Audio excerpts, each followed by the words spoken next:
Veja no ICL Notícias, segunda edição. Novo comando no Supremo. Edson Fachin assume presidência do STF com missão de encontrar paz com outros poderes. Xandão no cangote. Moraes decide acionar Eduardo Bolsonaro por edital depois de deputado dificultar notificação de processo. Gaza em jogo.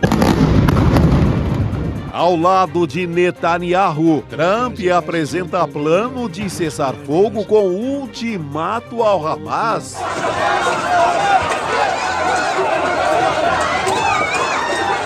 O ICL Notícias, segunda edição, está no ar.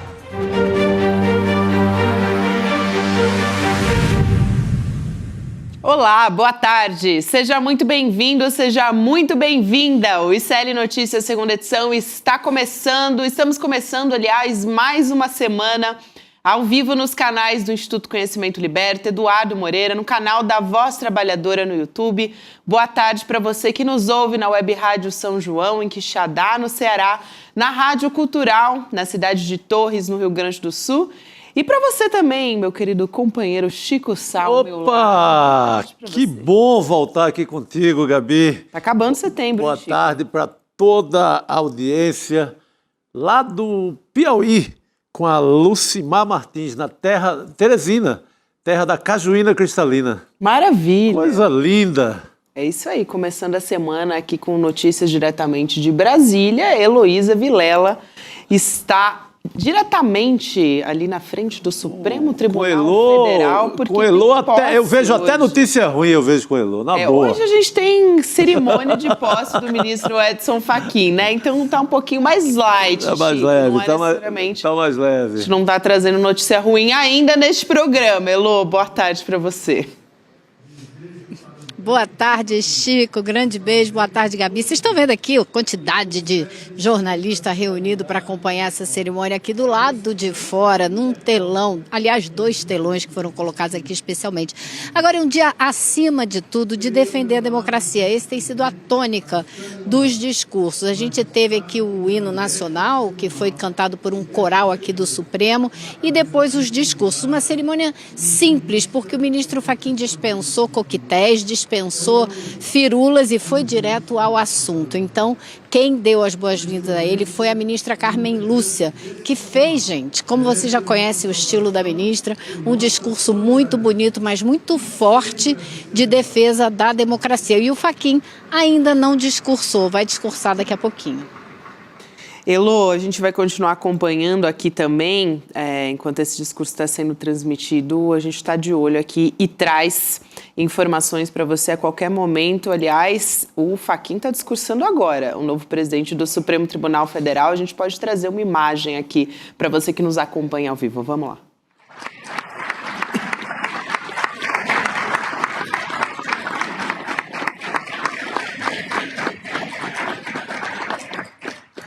E sempre a receberá, como assim o faremos em desagravo a cada membro desse colegiado, a cada juiz ou juíza deste país, em defesa justa do exercício autônomo e independente da magistratura. Estou certo de que o tribunal que integro e que passo a presidir não falta à Constituição, nem deslustra sua tradição. Com serenidade, empenhar-me-ei na preservação dos valores que moldam a identidade do Supremo Tribunal Federal. Começou agora o discurso do novo presidente do Supremo, o ministro Edson Fachin, falando agora. Depois a gente traz também alguns trechos aqui. Chico e Elô também. Resta saber como é que vai ser essa nova presidência, né? É uma questão. Qual vai ser? Eu gosto desse gesto de não ter aquela farra toda, aquela festa toda. Poxa, cada um de nós paga as suas cajibrinas, né? Suas cajuínas, suas cachaças, seus coquetéis. Eu acho que é uma boa largada nesse sentido. Sóbria, né? É, uma largada sóbria. A gente está falando de uma casa, né, Elô, que é acostumado a Gilmar Palusa, sei lá, até mesmo o próprio Barroso cantando aquele Roberto Carlos sempre e tal. Então, é legal quando vem ali um tom de como deve ser a justiça. Essa é um gesto que eu acho que tomara que tome conta da gestão do Fachin. A gente não deve esperar festivais e aparições públicas com cantorias e bebidas do presidente da casa agora. O ministro Fachin, ele é muito discreto, muito sóbrio, e isso é uma marca registrada. Quando ele foi indicado para o Supremo pela ex-presidente Dilma Rousseff em 2015, ele deixou muito claro que ele seria um ministro que não daria entrevistas. E ele cumpriu o prometido, ele não é chegado a aparecer. Ele fala, como se dizia antigamente, que o juiz deve falar nos autos, é onde ele normalmente fala. E fala em bom tom, porque ele é visto aqui na casa como um grande defensor das minorias, da democracia, uma pessoa que luta contra os preconceitos, e espera-se dele uma presidência muito eficiente, mas muito equilibrada, num momento, como destacou muito bem a Carmen Lúcia, tumultuado, um momento difícil, que deixou muito claro que para ter democracia é preciso que os democratas estejam sempre vigilantes. E ela espera também atuações na área da justiça social. Ela falou uma frase que eu achei muito interessante, ela falou da população brasileira que ainda ela disse assim, os brasileiros que ainda estão nus de direitos nas calçadas frias e esfomeadas do país. Então ela também deu esse toque da necessidade que o Brasil tem de corrigir as grandes injustiças, as grandes diferenças. Agora, acima de tudo, Fachin é conhecido e exaltado, muito elogiado pelos colegas por ser aquele ministro que vê na divergência, na discordância, um movimento normal da democracia, contanto que não se tente eliminar o diferente, eliminar o pensamento oposto e sim debater as ideias. Então acho que vai ser uma presidência bastante interessante, mas bastante sóbria. O Elô e Chico também, eu estou aqui acompanhando as falas do ministro Edson Fachin, enquanto a gente está aqui ao vivo. Ele falou do vice que está assumindo também, o Alexandre de Moraes, e disse: terei ao lado o vice-presidente Alexandre de Moraes, é um magistrado que engrandece esse tribunal e que aqui chegou com uma carreira consolidada. Daí fala um pouco do histórico dele e diz o seguinte: Sua Excelência, como integrante desse tribunal, merece nossa saudação e nossa solidariedade, e sempre receberá, como assim o faremos, em desagravo a cada membro deste colegiado, a cada juiz ou juíza deste país, em defesa justa do exercício autônomo e independente da magistratura. Eu achei um recado ali bastante sutil, mas um recado pelo posicionamento do ministro Alexandre de Moraes nos últimos tempos, né? Recado importante, né, Elô? Coesão da casa. Um recado que ali, né, tá ao lado, mostra que está ao lado do Alexandre de Moraes, que tem sido alvejado pela Casa Branca aí, com sanções, etc. Mas o que a nossa audiência está lembrando aqui, viu, Elo, é uma frase do ex-procurador Delanhol, ainda no tempo da Lava Jato, que ele tem um encontro com o Fachin em Brasília, e ele, da maneira irresponsável dele, o procurador, sai comemorando, né? Entendendo que o Fachin poderia estar do lado dele, e ele sai comemorando com uma frase, ahá, uhu, o Fachin é nosso. Essa foi uma das tantas frases famosas da turma da República de Curitiba. Erraram bastante, né? Essa turma de Curitiba não tinha menor ética, né? Menor comportamento. Mas a ministra Carmen Lúcia também falou muito do Alexandre de Moraes. Aliás, ela falou em nome da corte, então ela elogiou muito a história profissional do Fachin, mas também do Moraes. Ela disse que ele chegou aqui na Suprema Corte com uma capacidade de trabalho incomum, ou seja, uma pessoa que trabalha sempre e muito. E eu acho que esse recado do Fachin é da coesão da corte no seu papel essencial de um dos três poderes da República, que tem que ser independente dos outros, mas que não está acima de nenhum dos outros. Então, acho que tem vários recados importantes nessa cerimônia e que a gente ainda vai ouvir falar mais dela nos próximos dias. É fundamental, e num contexto em que a gente está falando, claro, já ressaltamos aqui, mas a gente teve essa trama golpista, o julgamento, a condenação de um ex-presidente, um julgamento inédito na história do nosso país, e também marcando, então, o discurso da ministra Carmen Lúcia, do próprio Edson Fachin, falando a respeito do Alexandre de Moraes, que foi essa figura simbólica de muito ataque, ainda é, dos bolsonaristas, mas que continua o seu julgamento, o STF, a primeira turma do STF. E o Edson Fachin fala que ele assume não poder, mas um dever, que é respeitar a Constituição e aprender limites. Buscaremos cultivar a virtude do discernimento para eleger entre as tantas boas ideias que as administrações anteriores tiveram, aquelas cuja hora tenha chegado, e para não impedir de frutificarem aquelas já maduras. O Edson Fachin aqui num discurso pró-democracia, tenho curiosidade de ver, porque o discurso ainda está acontecendo, se vai ter um discurso ali pró-pacificação dos poderes e a qual o limite disso, né? Porque a grande preocupação, e acho que o STF já sinalizou nos últimos tempos, né, Chico e Elô também, é que a anistia é uma conversa que não vai prosperar ali no Supremo Tribunal Federal, que é inconstitucional e será, sim, respeitada pelos juízes da Suprema Corte, né? Não, vai ser... A pacificação não significa perdão a quem cometeu o crime, né? Não é assim que você pacifica um país, com certeza. E esse tem sido até aqui o recado da Suprema Corte. Vamos ver como... E eu não espero nada diferente disso do novo presidente do STF, Chico. Ele é muito zeloso em relação à Constituição, né? Eu acho que jamais ele vai acenar para essa falácia ali de que a paz só vai chegar com anistia. Não, a paz vai chegar com a aplicação da lei. Cada um que segura a sua onda. Fez quebradeira, segura a sua onda. Ali conspirou com um grupo para matar o presidente Lula, para matar o vice Geraldo Alckmin, para matar o ministro Alexandre de Moraes, segure a sua onda, né? Então, não pode cair nesse truque de anistia nessa hora. Nessa conversa fiada, né, Chico? E olha, vocês sabem que o presidente do Supremo, ele, entre as prerrogativas dele, está a escolher a pauta do plenário. Então, a primeira sessão do plenário que ele vai presidir é na quarta-feira.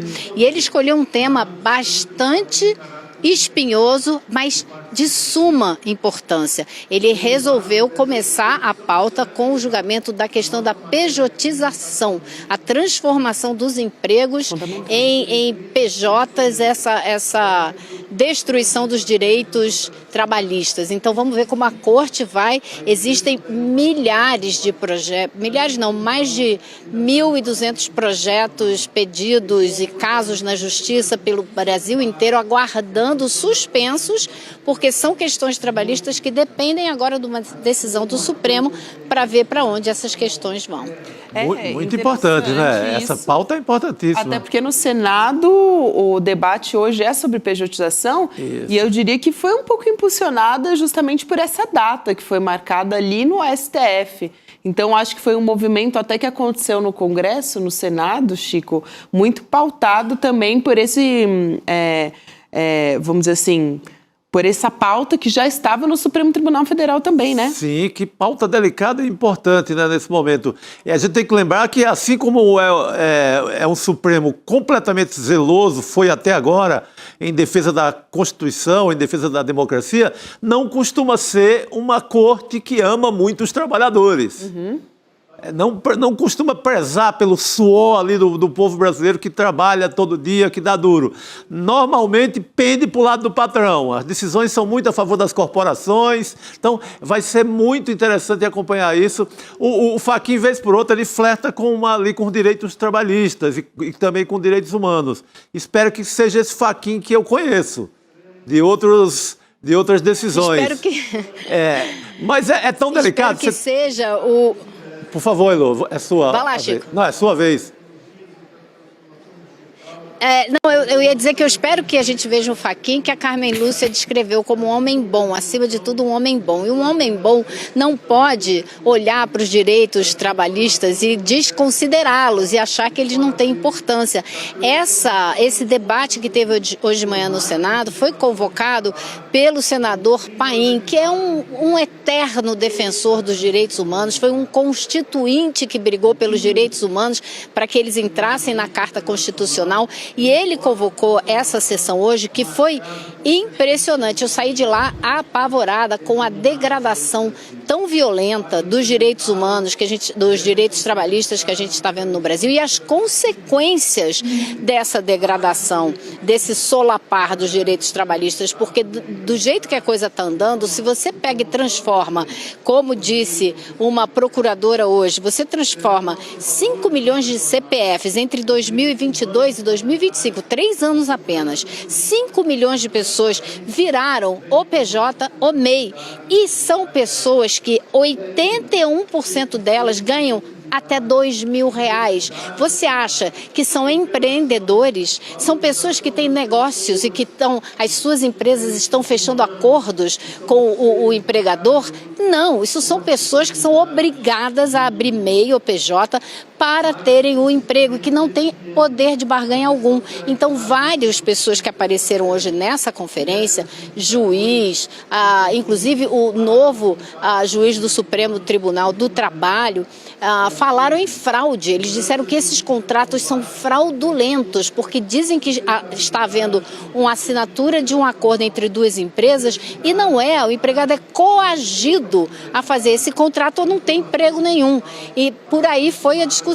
Então, dados muito importantes. Esse do número de pessoas que deixaram de ser CLT, passaram a ser MEI ou PJ, nessa proporção e com esse salário, imagina o que está acontecendo com a Previdência, gente. Essas pessoas param de arrecadar e as empresas param de arrecadar para a Previdência. Então, o que você está criando é uma impossibilidade de, num futuro muito próximo, a gente se aposentar, por exemplo. Porque o pool de dinheiro que deveria entrar na Previdência não entra. Então é um problema gigantesco que o Brasil terá que enfrentar rápido.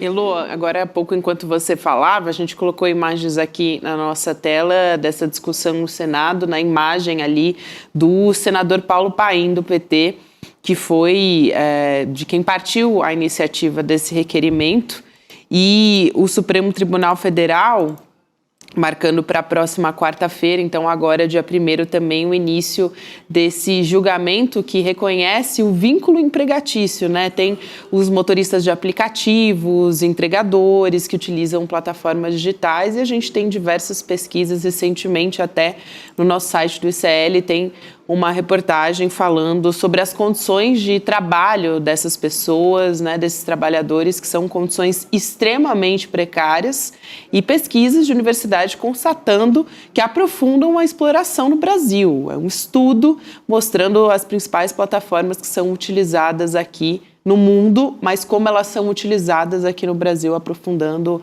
essa exploração de trabalho. Em vários países do mundo, Gabi, já foi reconhecido o vínculo empregatício dessas plataformas com os trabalhadores. Então, se o Brasil fizer isso, não vai ser o primeiro.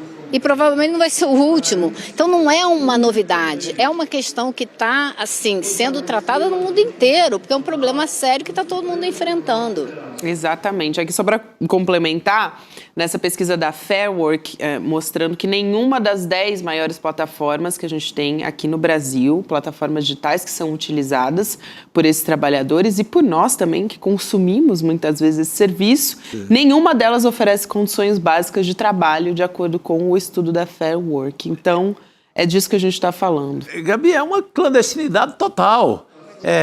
O entregador aqui de São Paulo, que está ali se acabando no trânsito, arriscado a acidentes, etc., ele não tem garantia nenhuma. Zero. Ele não tem sequer um piso, uma coisa que, tudo bem, que não tenha...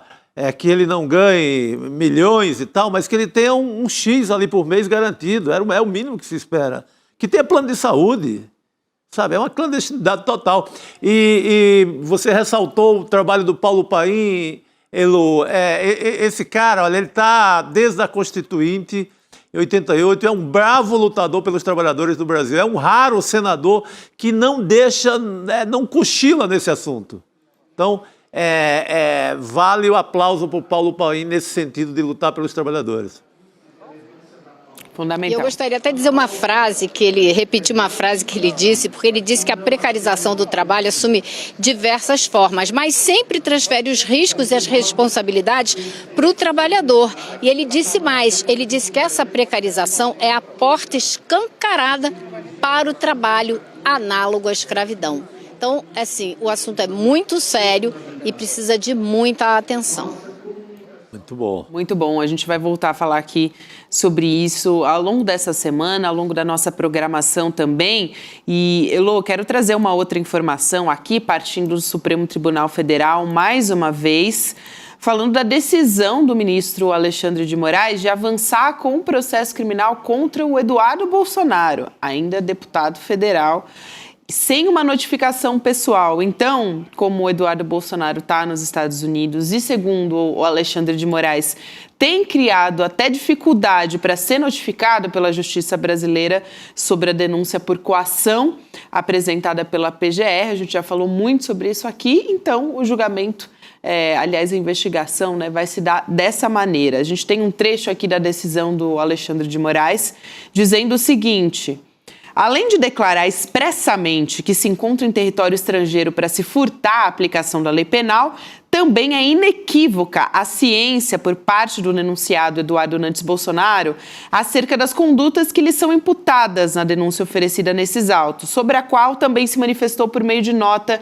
divulgada na rede social X. Não resta dúvidas de que o denunciado, mesmo mantendo o seu domicílio em território nacional, está criando dificuldades para ser notificado.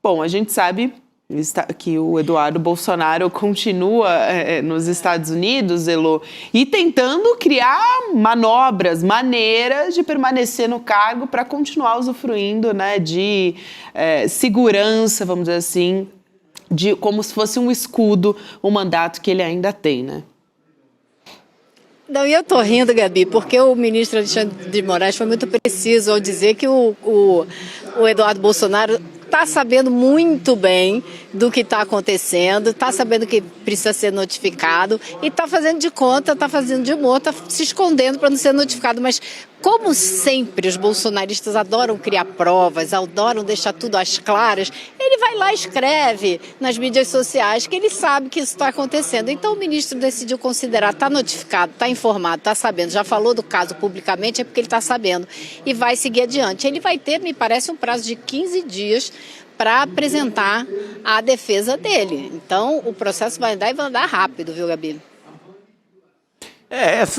Esse recurso do edital é quando para casos exatamente como o do Eduardo, que vai fugir de qualquer oficial de justiça, está no outro país, vai fingir que não recebeu, mas ele fala do assunto. Abertamente. Ele tomou ciência, ele dá ciência disso a todo mundo. Então, ele está notificado, ele está intimado. É só contar o prazo e mandar ver. Não pode dar moleza para um traíra da pátria como esse rapaz, que está morando lá, que ele largou o eleitor dele aqui em São Paulo desde fevereiro. O paulista de boa fé ali, eu quero crer que de boa fé, que escolheu como seu deputado federal uma criatura desse tipo, está sendo castigado, porque ele está entregue à causa do pai, lá nos Estados Unidos. Então, ele não tem responsabilidade nenhuma com o eleitor dele, com o país dele, com nada. A história é resolver a questão da cadeia do pai e nada mais. E não vai voltar ao Brasil, Elô? Eu acho difícil ele voltar, porque ele sabe que se ele puser o pé aqui, ele pode ser preso imediatamente. Agora, a Suprema Corte vai publicar essa notificação num jornal público, num meio público qualquer de imprensa, e a partir da publicação ele tem que apresentar a defesa em 15 dias. Agora, ele está aqui ainda, quem não tem nenhuma agilidade, nenhuma boa-fé, me parece que é a própria Câmara dos Deputados, que até hoje não cassou o mandato desse rapaz, né? Porque está toda uma enrolação, agora foi para o Comitê de Ética e foi indicado um relator para cuidar dessa discussão da cassação, que é um íntimo amigo declarado do Eduardo Bolsonaro, que já falou para todo mundo e defende as teses mais radicais do bolsonarismo. Então, por isso, o líder do PT hoje na Câmara entrou com um pedido junto à mesa da Câmara e junto à Comissão de Ética para que mude esse relator, porque ele é enviesado demais, ele é muito seguidor da causa bolsonarista, para ter um mínimo de isenção e fazer esse processo de uma maneira mais ou menos justa. Mas o que se disse na CNN Brasil, uma apuração de lá, é de que o que deve acontecer com o mandato do Eduardo Bolsonaro é que a Câmara deve suspender o mandato. Agora, a cassação seria diferente, né? São outras implicações aí a respeito disso. Então, a gente vai voltar a falar sobre isso também, mas realmente esse parlamentar, Elu, que é o delegado Marcelo Freitas, estava procurando aqui o nome dele, que é do União Brasil, ele é bolsonarista raiz, assim, de defender a anistia total e restrita, defende o impeachment do Alexandre de Moraes. Então é esse o nível aqui que a gente está falando. E tinham outras duas parlamentares de esquerda que estavam concorrendo ali com ele com a possibilidade de escolha, mas foi escolhido esse sujeito para decidir ali, né?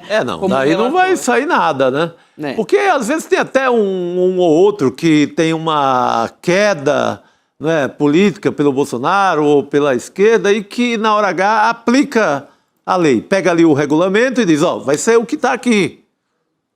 Minha escolha política é uma, mas vai ser o que está aqui na fria letra do regulamento. Não é o caso desse rapaz, desse relator. Ele vai decidir assim, sem dúvida alguma, pró-Eduardo Bolsonaro. Elo, eu citei aqui a anistia, que é um interesse desse parlamentar bolsonarista raiz. Falando em bolsonaristas raiz, posso trazer um outro assunto aqui, que foi a visita do governador de São Paulo, o Tarcísio de Freitas, que foi visitar o Jair Bolsonaro hoje em prisão domiciliar. E tem várias manchetes a respeito disso. Para quem está nos acompanhando por vídeo, pode dar uma olhada aí na tela, mas vou dar uma lida nas manchetes que saíram em toda a imprensa falando sobre o tema da conversa. Eleições do ano que vem, claro, em pauta entre o Tarcísio e o Bolsonaro. Então tem aqui a do G1, Tarcísio prioriza visita Bolsonaro e faltará a posse de Fachin, e Moraes no comando do STF, Moraes como vice-presidente agora do Supremo Tribunal Federal. Então o Tarcísio optou por não ir à posse do novo presidente do Supremo. A pauta do novo encontro de Tarcísio e Bolsonaro na prisão domiciliar em Brasília, pela Carta Capital, a CNN diz que quer o Bolsonaro discutir a chapa ao Senado Federal em São Paulo com o Tarcísio. Isso é importante também para a gente ficar de olho, né? Sim. Porque os bolsonaristas, eles têm um interesse ali no Senado por um motivo bem específico, que é o João César de Castro Rocha, professor, sempre ressalta isso aqui, que é justamente ter a possibilidade de um impeachment de ministro do Supremo, se for necessário. E o UOL dizendo também sobre essa visita do Tarcísio para Bolsonaro, aliás, para conversar sobre a proposta para 2026. Resta saber se eles vão falar de anistia também, se isso está nesse pacote, né, Elo? Eu acho que era a pauta que o Tarcísio estava querendo discutir a princípio, depois fez que não, mas acho que essa é a grande questão aí, o grande nó. A gente não sabe se ele conseguiu falar assim muito especificamente disso, porque se você vê a foto do Bolsonaro recebendo o Tarcísio na porta de casa, quem está ao lado do Bolsonaro é o Flávio, o filho Flávio. E os filhos não querem o Tarcísio como candidato. Eles querem um sobrenome Bolsonaro na cabeça da chapa. Então, vamos ver no que isso vai dar. E o Tarcísio fica ali testando, né? Ver se o Bolsonaro vai realmente dizer, não, vai Tarcísio, eu apoio. Até agora não disse e até agora Tarcísio não declarou, porque ele fica nessa situação. Ele sabe que em São Paulo ele está bem obrigado, por incrível que pareça. E para o cenário nacional, ele precisa do aval do ex-presidente Bolsonaro para ter alguma chance na eleição. Então, enquanto o Bolsonaro não chancelar oficialmente, disser eu quero Tarcísio na chapa, ele vai ficar nesse jogo de empurra, né? A situação dele é a pior possível. Ele foi fazer aquele papelão naquele carro de som na manifestação do 7 de setembro e chamar ministro do Supremo de tirano. Agora ele está um pouco meio sem ter como recuar. Então agora ele ou se abraça nesse bolsonarismo aí, ou ele não tem muito para onde ir, né? Porque ninguém vai esquecer assim de uma hora para outra esse papelão que ele fez, né? É isso, Elô. A gente segue falando ainda desse assunto aqui no N2. Obrigada. Bom trabalho por aí, Elô, que ainda está rolando ali o discurso do ministro Edson Fachin tomando posse hoje como presidente do STF. Até a próxima, querida. Valeu. É isso aí, pessoal. Até amanhã. Obrigado, querida. A gente continua aqui acompanhando essa história. Eu vou chamar nosso companheiro Rodrigo Viana, que hoje está de volta. Opa! O homem está recuperado. Recuperado, Rodrigo. A gente desejou muita saúde para você na semana passada. Obrigado, gente. Não só pelo aniversário, mas também pela Eu passei um aniversário estranho. Aniversário com influenza A, vamos dizer assim. Mas agora de volta aqui para nossa bancada. Muito feliz em ter você de volta. E eu estava acompanhando o noticiário sobre o Tarcísio. Acabou de sair uma atualização aqui, não sei se vocês viram.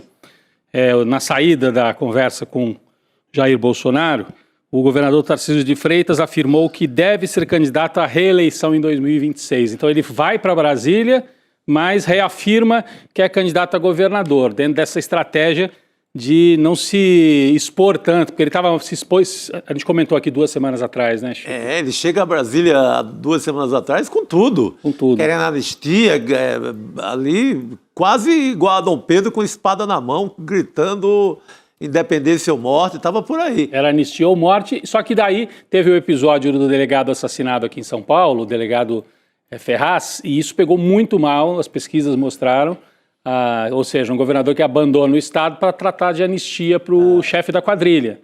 Então o Tarcísio adotou a tática de dizer que não sou candidato a presidente, vou cuidar de São Paulo e vou ser candidato à reeleição. Mas ele fica no meio do caminho. Mas ele esfriou muito nessa candidatura, né? Eu acho que esfriou. E o interessante... Então a gente tem as aspas dele aqui, ó. Tem as aspas dele na saída. Abre aspas. Sou candidato à reeleição, como eu tenho dito. Isso já está claro. Vim fazer uma visita de cortesia, vim visitar um amigo. Então essa foi a frase do Tarcísio, vim visitar um amigo, vim fazer uma visita de cortesia. Vocês já falaram, o Flávio Bolsonaro também estava lá, e o Flávio Bolsonaro dos 3 filhos é aquele que procura ser mais cauteloso, né? E diz que, independente do que aconteça, daqui para frente o Tarcísio e os partidos de direita vão estar todos juntos em 2026. Mas é um recuo, o Tarcísio vai para Brasília e reafirma que é candidato realmente a governador. Não fala mais em anistia, né? Não falou, pelo menos não falou, né? Na saída. Aqui por enquanto não. Não está com aquela brabeza toda, é um recuo. Eu acho que é mesmo candidato ao Bandeirantes. Não vai arriscar a pele dele. O Ratinho Júnior já se coloca ali como candidato da direita, está tentando pegar esse bastão, né? Com a força do Kassab, que é o padrinho político dele, o dono do PSD. Eu acho que o Ratinho tem até uma vantagem em relação ao Tarcísio, porque o Tarcísio tentava se vender como um candidato moderado, mas é nítido, ele é um bolsonarista, é um militar de formação. Né? Capitão também. Capitão, formado nas Agulhas Negras, passou pelo Haiti, só se elegeu por causa do Bolsonaro. Sim. O Ratinho é outra história. O Ratinho é de direita, é filho do apresentador, então tem um discurso de direita, tem apoio no eleitorado de direita, mas não vem do bolsonarismo. Ele tem uma aliança com o bolsonarismo. Então, realmente, eu acho que o Ratinho tem até uma vantagem em relação ao Tarcísio para tentar se vender como moderado. A desvantagem é que ele vem de um estado com menos arranjos com a grande elite, com o grande capital.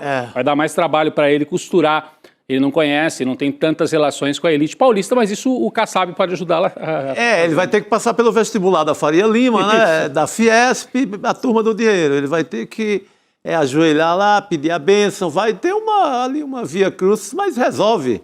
Resolve. A questão é, e com o bolsonarismo? Se eles não confiam nem no Tarcísio, eles vão confiar em apoiar o Ratinho, que é de direita, mas nem veio da turma deles, e que pode dizer para eles, se vocês brigarem comigo, o problema é de vocês, eu estou aqui no Paraná, tenho a minha base aqui, né? Então, que tem uma boa base, inclusive, porque ele tem uma boa aprovação. Tem 70% de aprovação no Paraná. Então, é um nome que cresce. Você tem o Zema com esse problema, com esse rolo danado da mineração que vai bater nele. Todo enrolado, né? Todo enrolado. O Tarcísio precisando se recuperar em São Paulo com a questão de segurança pública. Então, me parece que o Ratinho é o que está agora mais bem posicionado para essa candidatura. Parece, né? Parece. E de acordo com algumas pesquisas, está ali até tendo um bom desempenho quando ele é colocado junto com o presidente Lula, segundo algumas dessas pesquisas. Sim. Que têm sido colocadas ali para 2026, então isso também está sendo levado em consideração, talvez, para fazer um cálculo da rota por parte do bolsonarismo. Eu acho que é assim, né? O Ratinho é o segundo mandato de governador. Ele sai candidato. Se ele perder, não é nenhuma tragédia. Quer dizer, ele perde, ele vira um nome nacional e se fortalece para futuros voos.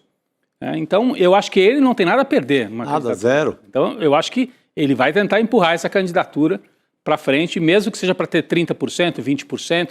Aí resta ver o que a família Bolsonaro vai fazer em relação a ele. A gente vai continuar acompanhando e trazendo novidades para todos que nos acompanham. Quero aqui chamar todos para nossa aula aberta, ao vivo, gratuita, com o Eduardo Moreira, com a aula Investir é para Todos. Então, a gente vai ter uma aula aberta do Investidor Mestre, do Guia da Liberdade Financeira, que já formou mais de 70 mil alunos em educação financeira, investimentos, sem também contar mentiras, né? Sem te vender vamos dizer assim, 1 milhão que você vai fazer em um mês. Isso não existe. A gente vai trabalhar com a realidade aqui. O Edu Moreira traz com essa experiência em mercado financeiro que ele tem de dezenas de anos. icln2.com.br você pode acessar para colocar o seu e-mail e receber o aviso de que a aula está começando, ou então você pode, se você estiver na televisão, apontar o seu celular para a tela aqui para o canto inferior e acessar também, vai dar no mesmo link que é o icln2.com.br. Pode acompanhar aqui junto com a gente. É isso, o replay liberado da aula, né? Muito bom. Isso aí, replay liberado para você que não conseguiu acompanhar neste domingo. Agora vamos mudar a pauta para assunto internacional também, porque a gente tem muita coisa para conversar nesse sentido, né, gente? A gente teve o presidente dos Estados Unidos, Donald Trump, e o Benjamin Netanyahu também, primeiro-ministro de Israel, se encontrando hoje na Casa Branca para falar sobre cessar fogo na faixa de Gaza. E a gente vai conversar com a Fernanda Simas, que é jornalista, também especialista em internacional, para nos ajudar a entender esse cenário todo. Fernanda, boa noite, bem-vinda.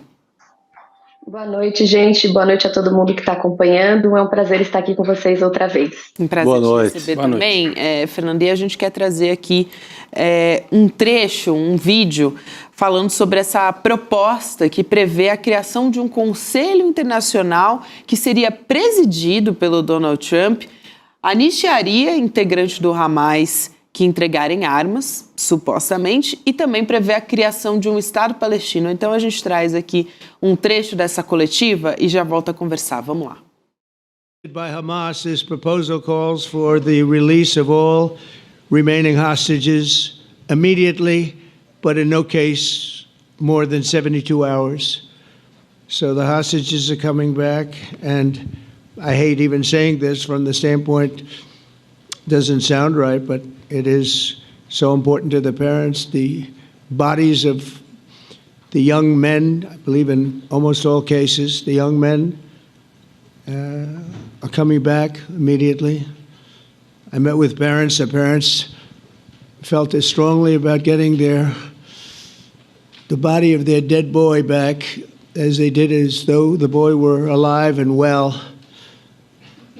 It's so important to them. And it means the immediate end to the war itself, not just Gaza. It's the war itself. Under the plan, Arab and Muslim countries have committed and in writing in many cases, but I actually would take their word for it. The people I mentioned, I'd take their word for it.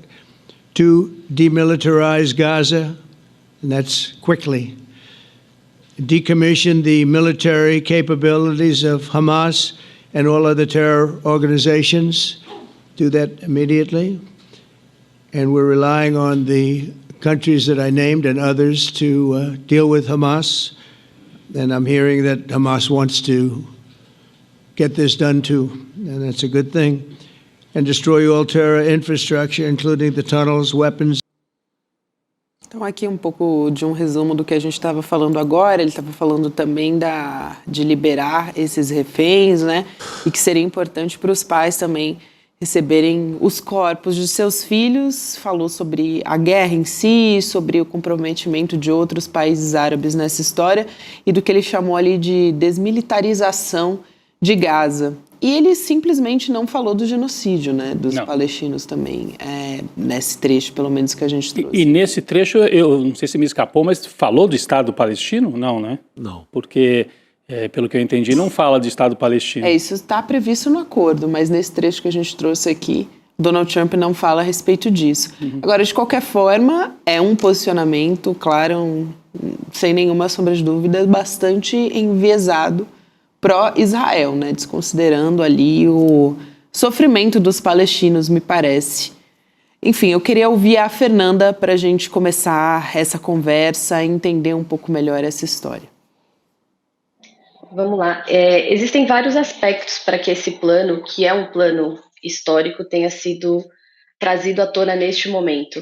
Eu acho que primeiro a gente precisa olhar para a questão da própria Assembleia Geral da ONU, e de como todos os líderes que falaram em criação de 2 estados, na criação de um Estado palestino, foram ovacionados, como todos os líderes que falaram em genocídio, começando pelo presidente Lula, foram muito aplaudidos, e como o discurso do Netanyahu estava esvaziado. A Assembleia se levantou e saiu, as lideranças retiraram da sala, né? E ficou muito claro ali que a gente teria uma postura muito antagônica quando a gente visse tanto o discurso do próprio Abbas, que é o líder da autoridade palestina, com o discurso do Netanyahu e do próprio Trump.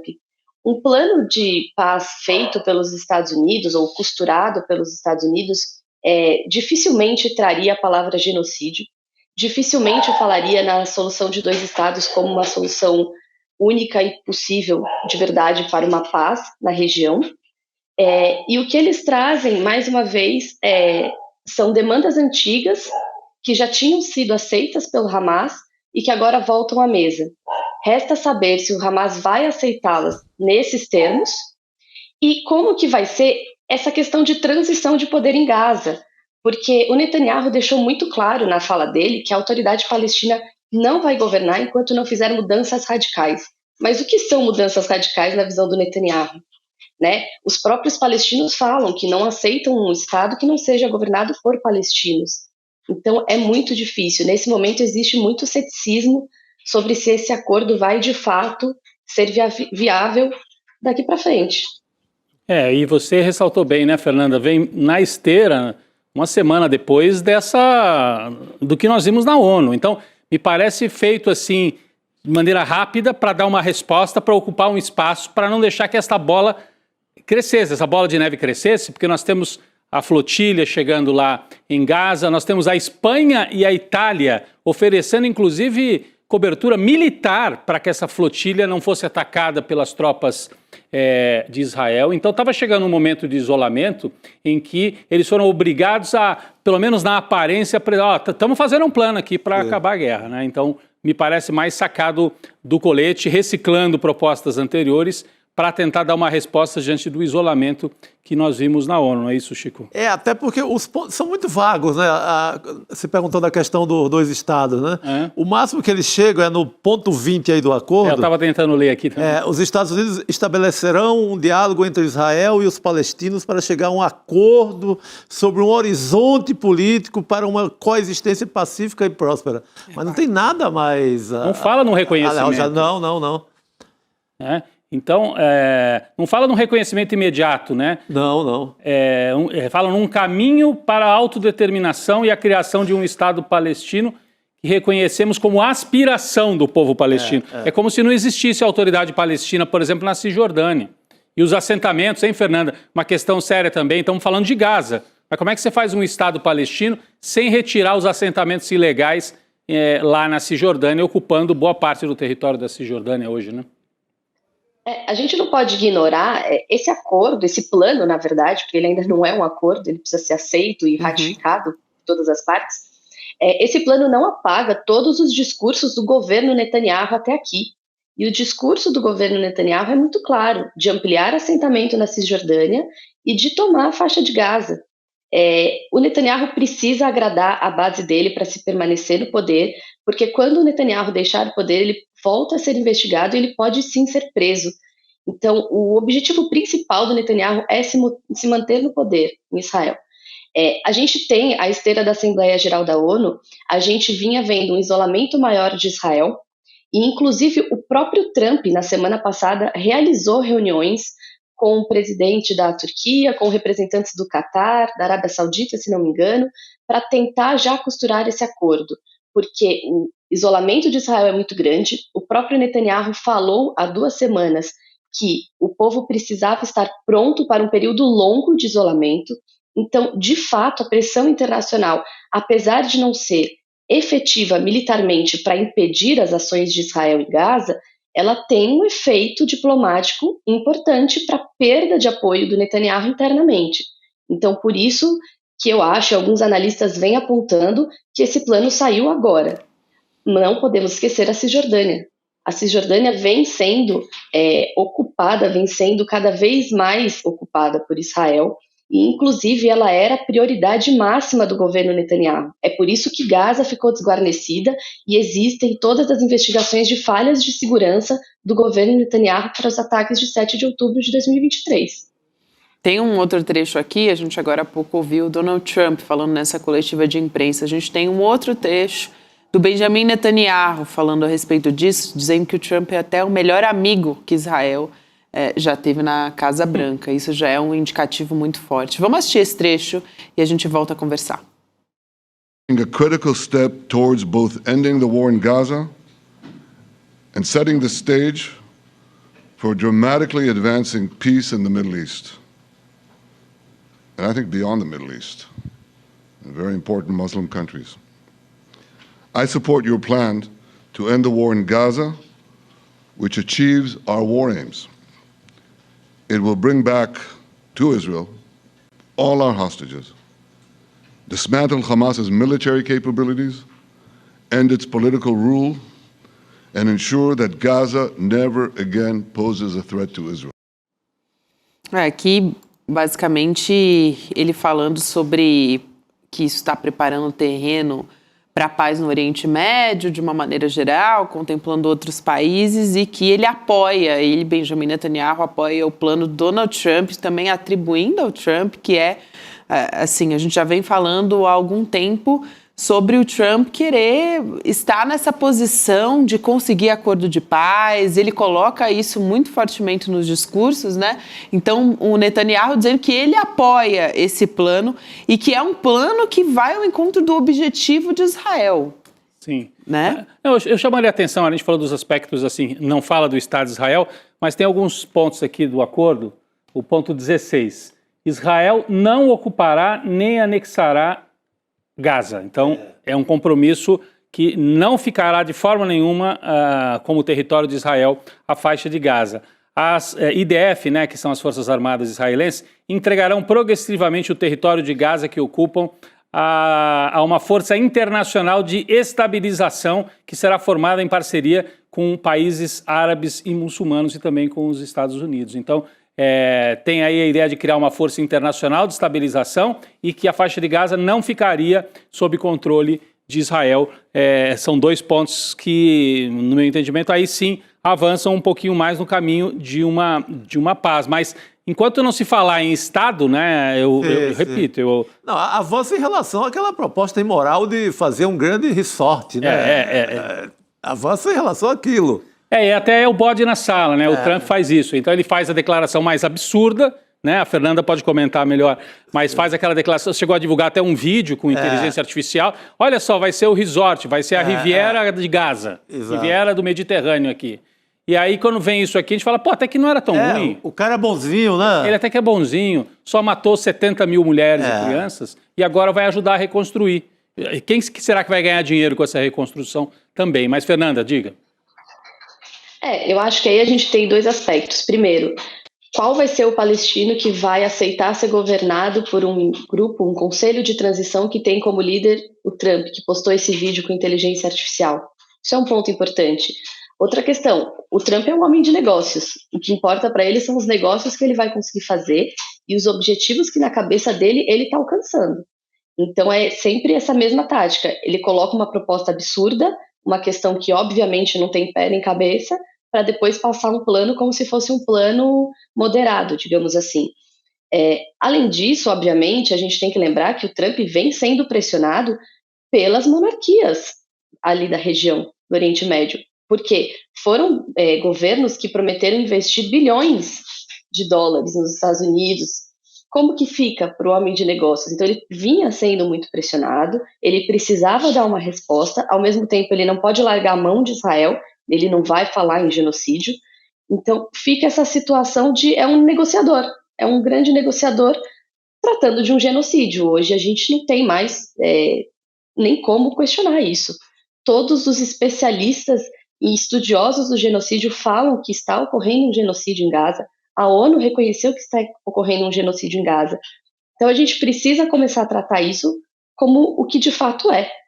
E entender que esse plano, para ser um plano, precisa pensar no Estado palestino para que essas pessoas também tenham segurança.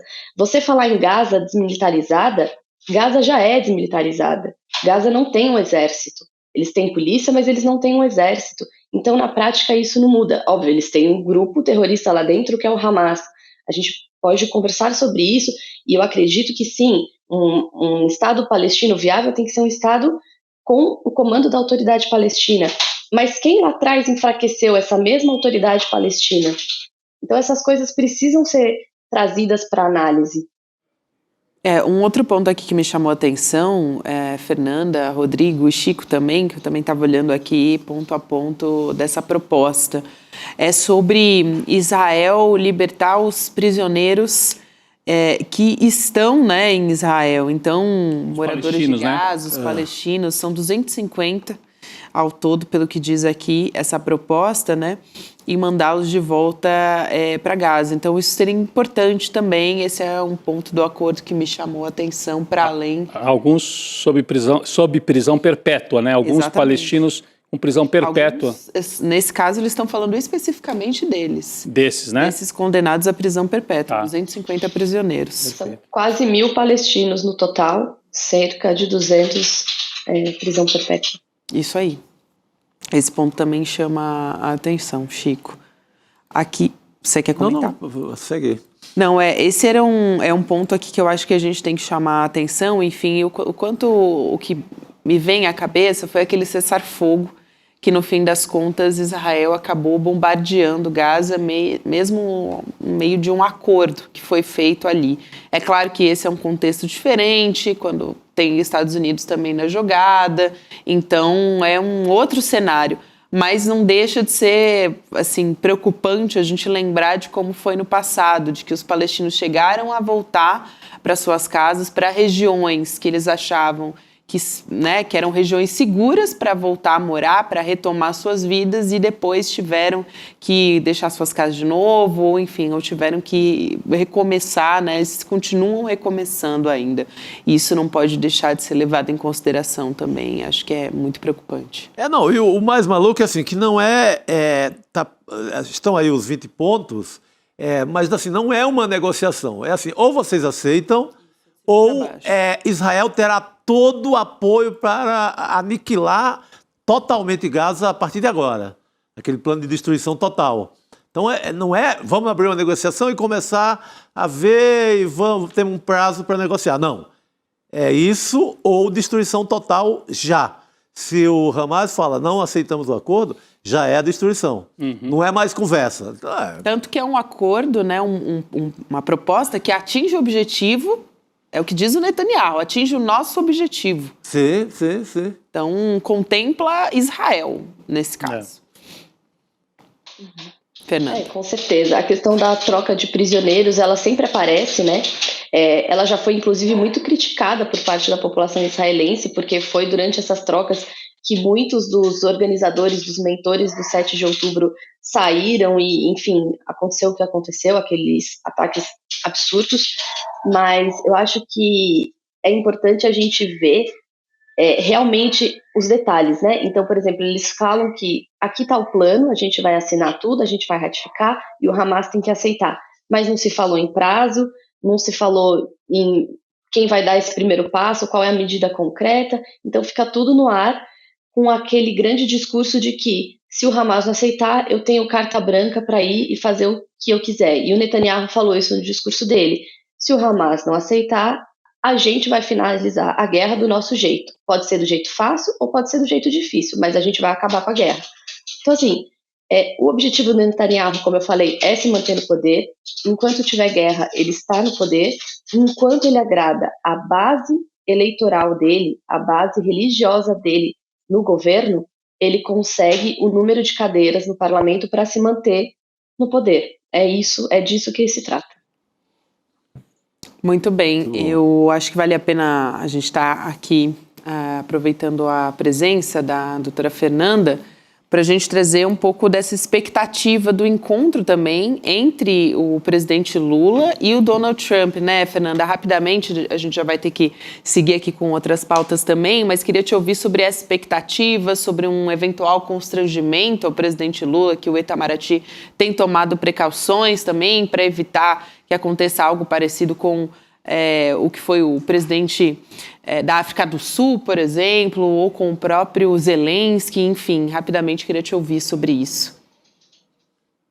Desde que se falou da possibilidade desse encontro nessa semana, a grande questão é essa: ele vai ser um encontro presencial ou vai existir um encontro online primeiro, para que se coloque as bases disso?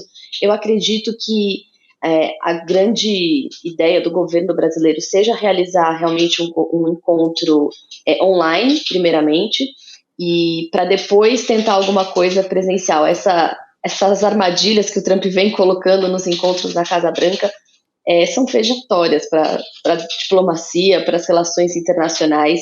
O que aconteceu com Zelensky, o que aconteceu com o presidente da África do Sul, eu acho que a gente nunca viu isso, uma reunião entre presidentes, entre líderes dentro da Casa Branca, né? Então, existe esse temor. O presidente Lula se contrapôs muito fortemente ao Trump nos discursos ali da Assembleia. A gente viu um entrando, um saindo, era nítido como a gente estava vendo duas posições antagônicas de mundo. Então, obviamente, e isso num encontro com presença da imprensa pode virar um caldeirão. Obviamente, o Lula ele tem traquejo político, ele consegue se virar muito bem, mas isso é um temor, sim, da diplomacia brasileira nesse momento. Quero muito agradecer aqui a presença da Fernanda Cima, sempre ajudando a gente a entender esse cenário internacional, notícias importantes essa semana no nosso cenário internacional que a gente vai continuar acompanhando. Sempre um prazer te receber. Até a próxima. Obrigado. Boa noite, obrigado. Até, gente. Valeu, boa noite, querida. Obrigada. Aliás, a gente falava aqui sobre a expectativa para esse encontro, Chico e Rodrigo, e a gente teve uma fala ali, num evento do presidente Lula, falando que vai levar a primeira-dama, a Janja também, quando ele for conversar com o Donald Trump. E aí ela teve uma reação um pouco inusitada aqui. Foi curioso. A gente tem mesmo também esse trecho. Vamos lá assistir.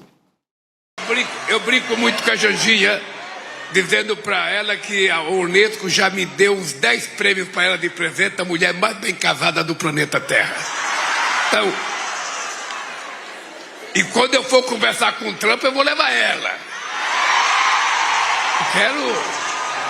Eu quero que ele veja. Me inclua fora Ela dessa. fez, para quem não estava assistindo, né, ela fez um não, assim, com o dedinho indicador. Não falou nada. Não vou nessa arapuca aí, não, Lula. Vá sozinho, que você é de Garanhuns, isso é forte, você é do Agreste, mas me deixa aqui na boa. O Lula que risca a faca sozinho com o Você tá falando aí de um jeito bem humorado, né, a respeito disso, mas eu fiquei curiosa para saber como é que isso bate lá na Casa Branca também, né, no Trump, que a gente sabe ali que o negócio tem uma questão toda de egos, né? Enfim, como é que ele vai filtrar essa informação, né? Isso. Se como, o Lula está desarmado, está brincando sobre esse assunto, não tem medo nenhum, está vindo para cá, se é isso. Porque o Trump gosta de quem não tem medo dele. Quem tem medo, ele aproveita e massacra. Ele pisa como pisou no Zelensky lá no Salão Oval, né? Ele pisa e faz todo um ritual de humilhação. O Lula tem sido altivo, talvez isso conte muito. O presidente da África do Sul também responde, mas a situação era tão complicada. Eu achei que quem saiu mais ferido desses episódios foi o Zelensky, né? Porque precisa muito dos Estados Unidos e se humilhou e tal. O presidente da África do Sul, Ramaphosa, ouve o Trump falar várias mentiras, né? Enfim, levar umas fotografias, umas imagens, fala mentiras ali na frente de todo mundo, mas você fica numa situação terrível, né? Você está dentro da casa do outro, o outro mentindo, uma potência como os Estados Unidos, e eu acho que tem que ir preparado para que, se ele faça uma dessa, responder à altura. Sim. Tem que responder à altura, né? Eu concordo. O presidente da África do Sul, o Ramaphosa, ele deu uma resposta ali, dizendo que isso não existe, né? Assim, uma coisa meio que racismo reverso não existe. Tinha uma história de racismo inverso, racismo reverso. Ele passou um vídeo ali, né, para falar ele não deixa de todo barato, né? Ele responde. Exato, exatamente. Agora, realmente, estava numa situação mais delicada ali o Zelensky. O presidente Lula parece estar colocando nesses termos realmente para mostrar que não é uma grande questão para ele, né? É a fala de quem não está com medo, né? Exato. Quando você usa assim o humor dessa forma, não é uma fala de quem não está morrendo de medo do Trump e que acha que é importante para o comércio do Brasil, né? O importante dessa hora é defender os calçadistas aqui do interior de São Paulo, que é uma área que começa a ter muito desemprego lá para o lado de Franca, a turma dos calçados. O Ceará até hoje não resolveu a questão dos pescados, que é muito importante para o Estado. As frutas também, né? Tem vendido para a merenda escolar lá do Ceará. As frutas lá de Petrolina, Juazeiro, daquele mundo. Perímetro. Aliás, por curiosidade, a região onde há o incêndio na Estátua da Liberdade da Havan.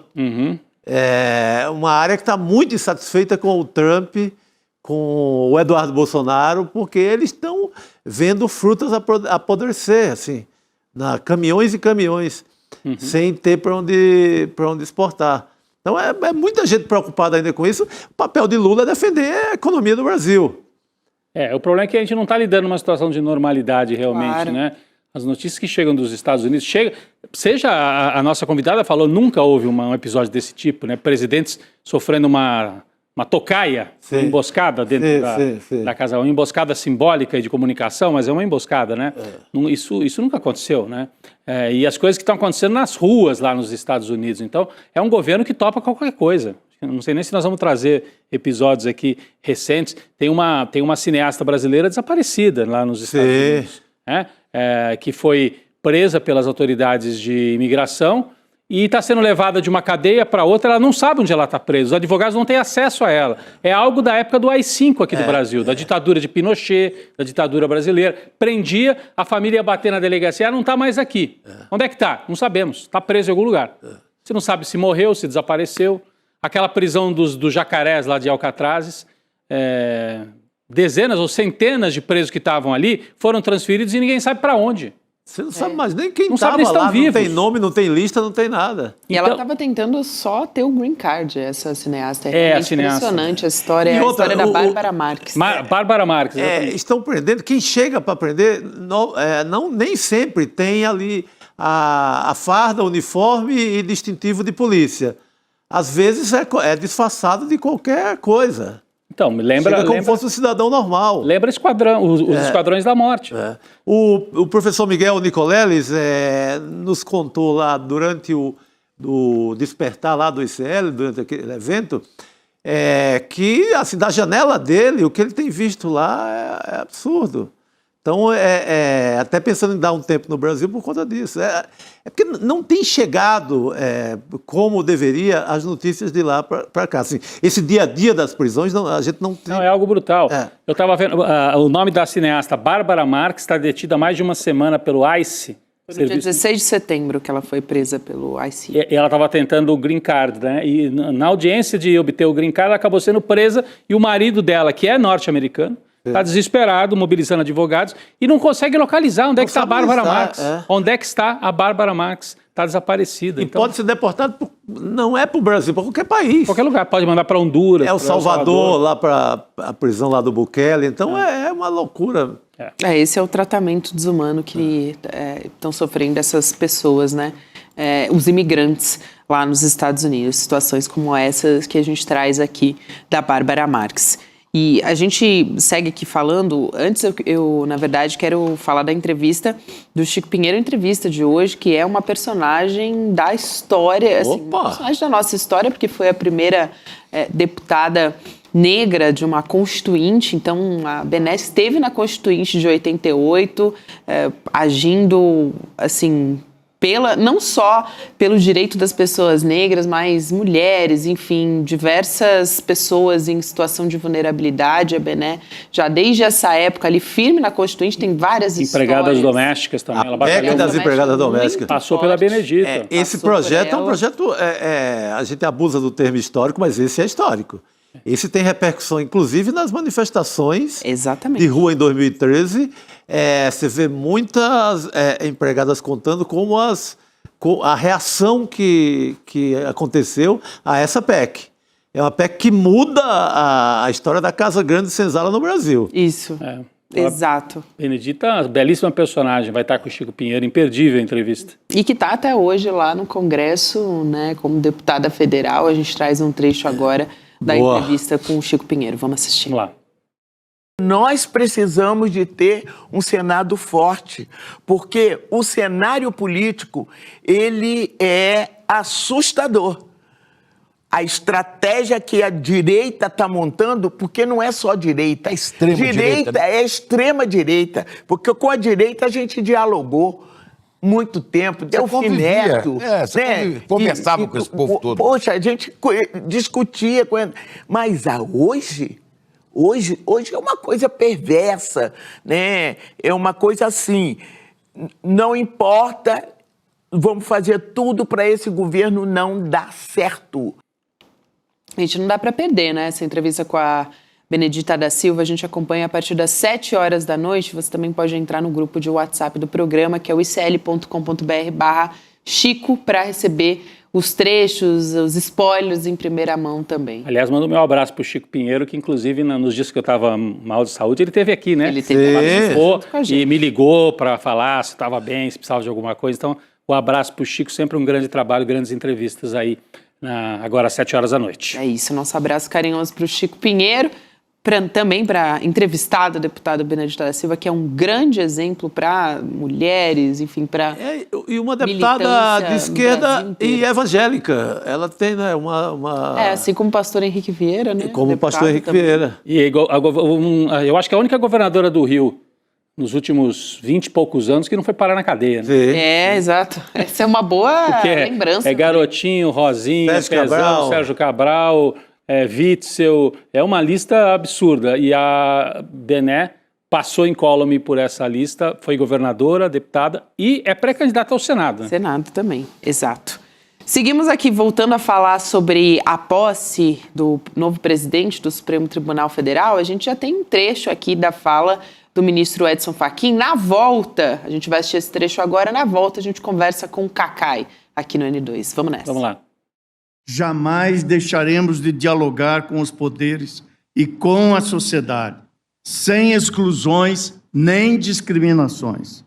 Constituirá diretamente a atribuição desta presidência a condução da conversação e do relacionamento institucional, especialmente os diálogos republicanos entre os poderes. Nada obstante, eu farei em caráter integrado e participativo. Sem embargo, dessa disposição que será integral, a nossa matéria-prima está somente no sistema de justiça.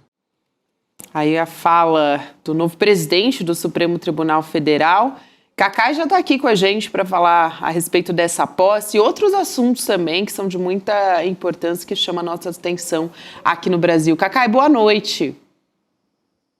Olá, Gabi, boa noite, Rodrigo, meu querido Chico, uma alegria estar aqui com vocês de novo. Boa noite, querido. Cacai, a gente falava sobre também a pauta que o Fachin já coloca ali como presidente do Supremo Tribunal Federal a respeito da pejotização, direitos trabalhistas, e também a gente conversava com a Heloísa Vilela sobre, vamos dizer, como é que vai ser essa presidência depois de um Supremo Tribunal Federal que fez um julgamento ali importantíssimo, condenando um ex-presidente por uma trama golpista e também autoridades, né, o alto escalão de militares, enfim. É muito importante alguém como o Fachin assumir já com um discurso falando pró-Constituição, democracia. O vice-presidente é o Alexandre de Moraes, ele fez também uma referência ao vice-presidente, né? Eu estava até agora assistindo, embora tenha sido convidado, eu não gosto muito de a posse, não. A posse é uma coisa muito formal, eles ficam repetindo aqueles cumprimentos durante horas ali e tal, então eu às vezes prefiro escutar aqui da televisão. Eu agradeci o convite, mas quase nunca eu vou à posse. Achei muito importante alguns pontos que o ministro Fachin colocou. Primeiro, ele falou numa questão que eu sempre levantei, viu, Gabi, que a pauta não ser só do presidente, que a pauta deve ser coletiva. Há uma tradição no Supremo que a pauta designada para o plenário, ela é do presidente, claro, boa parte, metade, vamos chamar assim, dos processos, deveria realmente ser para poder dar a cara da administração do presidente. Mas é uma pauta coletiva, foi uma frase que eu observei que o ministro Fachin falou, é muito relevante. Nós temos que notar que, assim, o ministro Luiz Roberto Barroso, ele foi presidente do Tribunal Eleitoral num momento delicado, e se deu muito bem, se ouve muito bem lá, agiu com muita dignidade, e presidente do Supremo também num momento delicado, em que o Supremo Tribunal fez esse julgamento aí de um ex-presidente da República, de generais, de almirante, de ministro da Justiça. Então, a questão toda vai muito de acordo com a situação que o país está vivendo. O Poder Judiciário, eu já disse mais de uma vez, é que tem assegurado a institucionalidade do Brasil.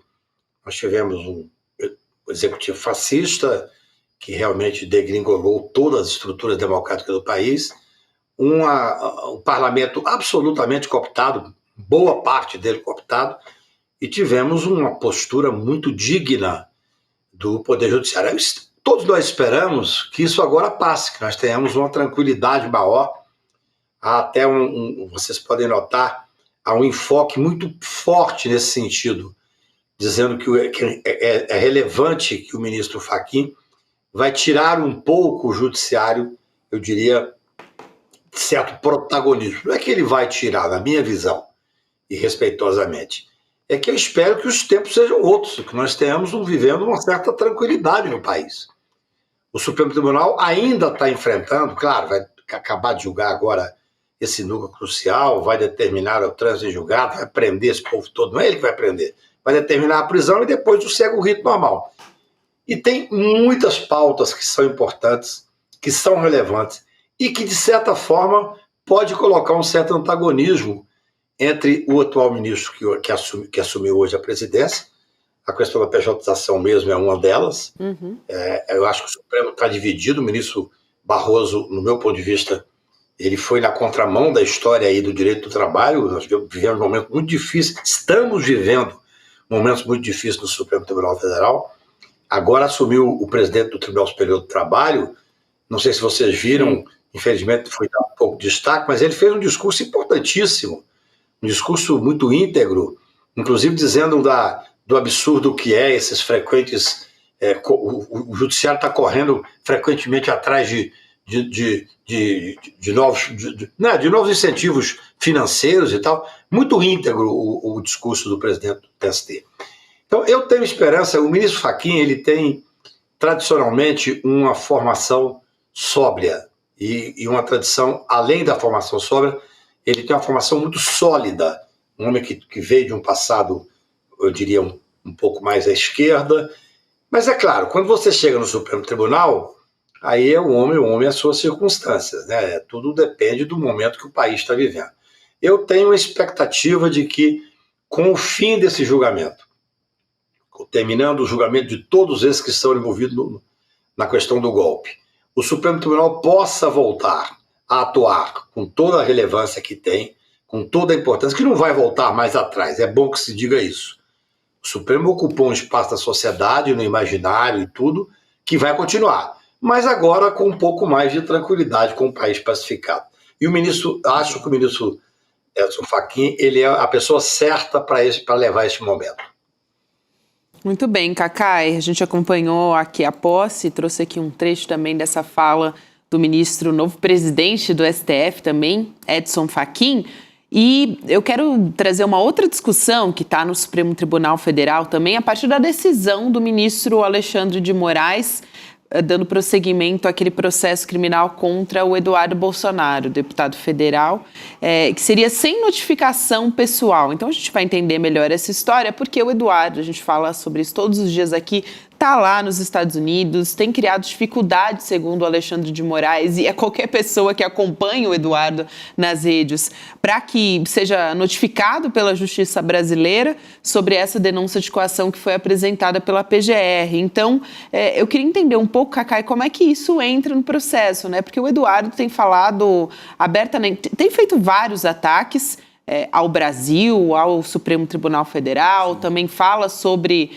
essa intenção, sobre essas tratativas com o governo dos Estados Unidos para empacar, por exemplo, a nossa economia, a nossa política de uma maneira geral. Mas como é que essas atitudes, essas dificuldades que são criadas pelo Eduardo, elas interferem nesse processo? Ele pode ser levado adiante mesmo sem uma notificação ali, né, judicial, como acontece aqui se ele tivesse no Brasil? Gabi, é o que eu tenho tentado trazer a debate, tenho escrito, tenho debatido. Infelizmente o Congresso Nacional não se dá ao respeito, né? Nós estamos vivendo um momento dramático do parlamento brasileiro.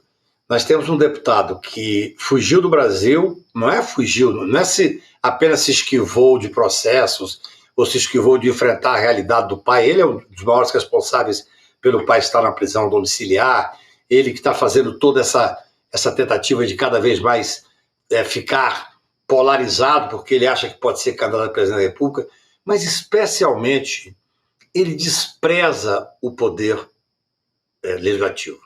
Esse cidadão tinha que estar cassado. Se o Congresso Nacional se desse o respeito, ele estaria cassado. Eu li hoje, eu não acompanho muito mais, porque eu achei ele uma pessoa insignificante, mas eu li hoje que a tendência hoje já não é mais cassá-lo, foi para o Conselho de Ética, nomearam lá um deputado amigo dele para ser o relator, no máximo vai ter uma suspensão. Ou seja, você tem um deputado federal que está recebendo normalmente não só o salário, mas os benefícios do gabinete, para afrontar o Brasil lá dos Estados Unidos, cometendo crime diariamente, crime de forma explícita. É algo inacreditável. Esse cidadão responde a um processo criminal. Ele tem que ser citado. Como a Câmara não se dá o respeito, não cuida do que deveria cuidar, que seria de caçá-lo simplesmente, ele perderia o direito, pelo menos como deputado, de estar lá fora. Então é necessário que o processo tenha andamento. O cidadão não pode simplesmente desprezar o Poder Judiciário. Fez bem o ministro Alexandre, determinou, pelo que vi na imprensa, a citação por edital, e o processo vai correr. Ele vai ser fatalmente julgado, não sei se vai querer exercer, porque essas pessoas, eu já disse mais de uma vez, Gabi, são indigentes intelectuais, eles desprezam as instituições, eles desprezam a inteligência dos demais, eles desprezam o Supremo Tribunal Federal. Então, ele não vai querer, ele acha que é possível simplesmente não responder ao processo. Não, ele vai responder, ele vai ser processado. Pode ser, tudo vai depender do andar dessa relação do Lula com o Trump e tal. Mas vamos que o Trump continue sendo esse autocrata absolutamente destemperado que é e resolva proteger o Eduardo nos Estados Unidos. Mais dia, menos dia, ele estará julgado, condenado, com a ordem de prisão nas ruas. Ele não vai viver eternamente sobre a proteção do Trump. É absolutamente lamentável. É lamentável. Eu acho que um filho de um ex-presidente da República que diz que é candidato. Eu hoje vi uma coisa, fiquei estarrecido, até mandei uma mensagem para o Ciro Nogueira, a família Bolsonaro chamando a atenção como se o Ciro fosse um menino de recado, dizendo, olha, Não vai querer ser vice do Tarcísio, não, porque vai ser alguém da família. Olha o nível. É algo incompreensível como é que essa família... logo vai estar preso o pai, o filho mais novo, hoje eu vi na imprensa, foi aceito um processo de lavagem contra ele e tal. Há processos contra os demais e eles ainda se sentem dono do país. Querem lá de fora pressionar o país, querem cometer crimes ao vivo e a cores, é algo inacreditável. Então, vocês podem ter certeza, o processo vai ter um andamento normal, vai ser dado a ele o direito à ampla defesa e ele vai ser condenado, quase fatalmente, inexoravelmente. E depois, aí você passa a fase de como fazer para cumprir. Por isso é que o ministro Alexandre está tendo todos os cuidados ao ter o controle do Bolsonaro, que está preso, o pai, que está preso da prisão domiciliar, para que ele não possa sair do país. Porque se sair do país, nós vamos viver essa dificuldade de levar a sério pessoas que não se levam a sério. O Eduardo Bolsonaro não se leva a sério, não leva o Brasil a sério e não leva o Congresso Nacional a sério. E o Congresso Nacional, infelizmente, não se leva a sério. O Cacai, você falou que em breve vai estar preso definitivamente o Jair Bolsonaro. Até para a gente atualizar aqui, né? Essa semana acho que a gente completa três semanas. Foi no dia 11 de setembro, então estamos perto de 20 dias e tal. Mais já de 20 dias, daqui a pouco, da condenação. Como é que está isso? O acórdão não foi publicado ainda, né? Primeiro tem que sair o acórdão e daí eles terem aquele prazo final dos embargos declaratórios, é isso, né? Exatamente. Já saiu uma nota, eles publicam a ata e tal, já foi publicado, mas o acordo não foi publicado. O acordo, hoje em dia, como é tudo eletrônico, um acórdão desse, se fosse para ser publicado quando eu comecei a advogar no Supremo, demoraria um ano. Uhum. Porque você imagina o que é revisar aquela dificuldade toda. O que é o acórdão, para as pessoas entenderem? O acórdão é a publicação do voto completo de todos os ministros. Tá. Quando você está julgando monocraticamente só um juiz, é a sentença. Ele vai dar uma sentença e aí ele manda publicar a sentença. O acórdão é o voto dos 5 ministros que julgaram. O voto do ministro Fux, que foi o voto que teve uma série de contrariedade lá ao voto do ministro Alexandre. Todos são publicados. Essa publicação, tem 20 dias mais ou menos que foi julgado, eu cheguei a comentar aqui que achava que no começo de novembro estaria publicado. Acho que é bastante razoável, no começo de outubro estaria publicado. Acho que é bastante razoável imaginar que esse acordo esteja para publicar, porque hoje, claro, se um ministro falar, mas eu quero fazer uma revisão, ele pode atrasar. Ele tem o direito de fazer a revisão, são acordos muito grandes. Acordo de 400, me parece que o voto Fux tem 490 e tantas páginas. Meu Deus. Só que a regra, gente, é que esse voto foi revisado. Vocês devem ter sentido que logo depois do julgamento saiu uma notinha como se tivesse havido uma contradição, e aí alguém do gabinete falou, não, houve um erro material. Os erros materiais são erros para serem revisados ali. Então, o acórdão deve estar para sair. E aí você tem razão, Rodrigo. Publicou o acordo, o prazo é comum, todos passam a ter prazo de 5 dias para apresentar os embargos de declaração. Tá. Que também serão julgados com bastante rapidez. É o que eu já disse aqui, mas só para lembrar, embargo de declaração é um instrumento processual que para tirar obscuridade, omissão ou contradição. Não é para rejulgar o caso, não é para discutir de novo, não, mas houve ou não houve golpe de Estado? Houve ou não houve a liberdade do Supremo Tribunal poder julgar na turma e não no plenário? Está tudo decidido, está tudo pacificado, julgado de forma absolutamente definitiva. É alguma contradição. Essas contradições, o ministro Alexandre poderá julgar, imagino eu, apresentar os embargos em 10 dias. E aí nós teremos o trânsito em julgado para o cumprimento, que é importante, gente. A gente tem que entender, o processo penal, ele não se faz eficaz pelas penas altas, ele não se faz eficaz por um número enorme de pessoas condenadas, ele se faz eficaz pela efetividade. O judiciário julgou e a decisão do judiciário vai ser cumprida. Sendo cumprida a decisão do judiciário, mudou a página. Sim. Vamos continuar o país. Vamos agora cuidar de questões importantíssimas que estão no Supremo Tribunal agora sob a presidência do ministro Fachin. Muito bem. Então, Cacai, aqui só para reforçar, teve a publicação da ata, o acórdão tem 60 dias, então se mantém aquele prazo de possivelmente uma prisão até dezembro, levando em consideração o segmento de todos os prazos processuais, é isso, né? Aqui só para fechar. O acordo... O acordo ele disse que deve sair no começo de outubro ainda. Deve sair no começo de outubro e aí tem 5 dias. Porque o prazo é 60 dias, né? Foi complicado. E depois você vai ter, claro, você imagina o seguinte, são 8 réus, se não me falha a memória. Vamos ter 8 embargos de declaração.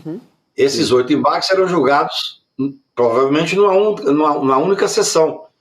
O embargo de declaração, o cidadão vai fazer análise, assim, aqui tem uma contradição, ali tem uma obscuridade, mas não é coisa que leva a mudar o julgamento. O embargo de declaração não tem a função de embargos infringentes.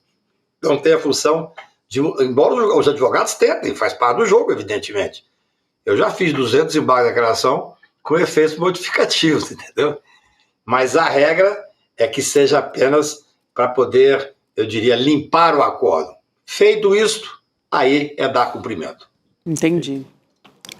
Cacai, eu não sei se o Chico também tem uma questão sobre isso. Era o que me interessava mais, esse roteiro aí mesmo. Boa, esse roteiro que todo mundo quer saber, né, isso aí Chico? o bicho pega aí. A gente tem só um minutinho, Cacai, aqui para chegar ao final do N2, mas não quero deixar de perguntar sobre esse processo também de cassação na Câmara dos Deputados, porque o que está se falando, até pela escolha do relator, que é um deputado também bolsonarista, e a CNN Brasil trouxe uma apuração que deixou a gente assim curioso para como que vai ser o rumo dessa história, da possibilidade da Câmara suspender o mandato do Eduardo Bolsonaro. E aí não seria uma cassação. É para não contar as faltas, né? Exato. Eu queria entender um pouco isso, Cacai. Se você conseguir aqui, claro, Cacai, vou dar essa missão para ele aqui de responder para a gente muito rapidamente. Sei que o assunto é complexo, mas é muito importante também a gente entender. O Conselho de Ética, Gabi, ele é um julgamento político. Isso é que a gente tem que perceber. Quando você faz o processo do impeachment, ele passa pelo Conselho da CCJ, mas depois vai para o plenário. Aí você tem um julgamento político e jurídico. O Conselho de Ética tem que ter uma imputação, nesse caso tem uma imputação, o enquadramento é perfeito, ele deveria ser cassado. Mas, evidentemente, lá dentro o jogo é um jogo político. Tanto é que o Lira, todo-poderoso, tentou cassar recentemente um deputado e não conseguiu, dada a circunstância que o Brasil ficou com problemas muito maiores. Agora eu vou te dizer uma coisa, pode haver surpresa e pode haver cassação sim. Nós temos que lembrar que a Câmara comemorou de uma forma patética a aprovação da questão da PEC da blindagem e da anistia. Foi a cena mais patética que eu já vi, os deputados rezando dentro do plenário, agradecendo a Deus, uma coisa absolutamente teratológica. E o Senado veio e, por unanimidade, arquivou a blindagem. O Brasil está vivendo um momento de uma certa efervescência positiva. Eu não acredito que simplesmente vão passar as mãos, ainda mais com o atrevimento que está a família Bolsonaro. Excelente. Chamar a atenção do senador Ciro Nogueira hoje em público foi muito impressionante. Então, essa arrogância, as pessoas estão cansadas da arrogância. Essa prepotência dele dizer lá fora, não, eu vou sair do PL e vou ser candidato à presidência da República, vou escolher outro partido. A saída é a Câmara se dar o respeito. E para começar a se dar o respeito, é cassar o senhor deputado Eduardo Bolsonaro. Eu ainda acredito. Acho que as coisas não são tão simples. Eu recebi hoje uns telefonemas de uns 3 deputados amigos meus para falar de outro assunto e eu provoquei-os. Dizendo, e aí, essa história? Não, calma lá, não tem nada decidido, pera lá, o processo está começando. Muito bom. Então eu acho que nós estamos vivendo um momento de efervescência. Para mim, o ponto crucial, primeiro foram 500 mil pessoas nas ruas, que não é fácil. E depois foi, por unanimidade, o arquivamento da PEC da blindagem. Então eu acredito que pode vir uma cassação ainda. Porque é político. Excelente. O momento é um momento que as pessoas estão tomando dignidade de volta, vamos chamar assim. Muito obrigada, Cacai. Eu acho que deixa todo mundo aqui que está nos acompanhando, nossa audiência também muito esperançosa e a gente precisa realmente, depois de tudo, né? Por favor. Muito obrigada, Cacai. Um abraço grande. Obrigado. Sempre bom ter você com a gente. Valeu, meu caro. Até mais. Então aí, a avaliação no Cacai sobre essa possibilidade de cassação do Eduardo Bolsonaro. Chico, Rodrigo, começamos Valeu, a Gabi. semana, hein? Tem muito Opa, muito não, assunto para aí em ser Brasília pela segunda, frente ainda. fomos bem, fomos bem. Vamos nessa, então? Benedita da Silva agora. Benedita da Silva Benedita agora, Silva. Chico Pinheiro Né? entrevista. Vocês acompanham a partir de agora. Boa noite a todos e até amanhã. Até amanhã. Tem algumas aulas que acabam virando referência, viram marcos em determinado assunto. E a gente deu uma aula que as pessoas classificaram como um divisor de águas nesse assunto, educação financeira. Um passo a passo, simples e prático, que mostrou para todo mundo o que fazer para caminhar para esse equilíbrio da vida financeira. As pessoas ficaram encantadas e muita gente pediu para poder assistir de novo, para fazer anotações e para poder convidar outras pessoas para assistir também. Se você não assistiu essa aula ou quer assistir de novo, uma notícia maravilhosa. A gente liberou o replay, mas liberou por pouquíssimo tempo. Então, antes de sair do ar, clique no link aqui e assista essa aula. Uma aula que vai transformar a sua caminhada financeira de uma maneira muito simples e prática. E no final da aula, todos os presentes que a gente preparou para quem assistir vão estar lá. Para você também que vai assistir o replay, tá bom? Corre lá, antes que saia do ar. O ICL está em todo lugar, na palma da sua mão, na TV da sua casa e até nos seus ouvidos. Para ir além da manchete e mergulhar com apuração e contexto de verdade, acesse iclnoticias.com.br. Siga o ICL, compartilha e vem com a gente. Informação para quem pensa.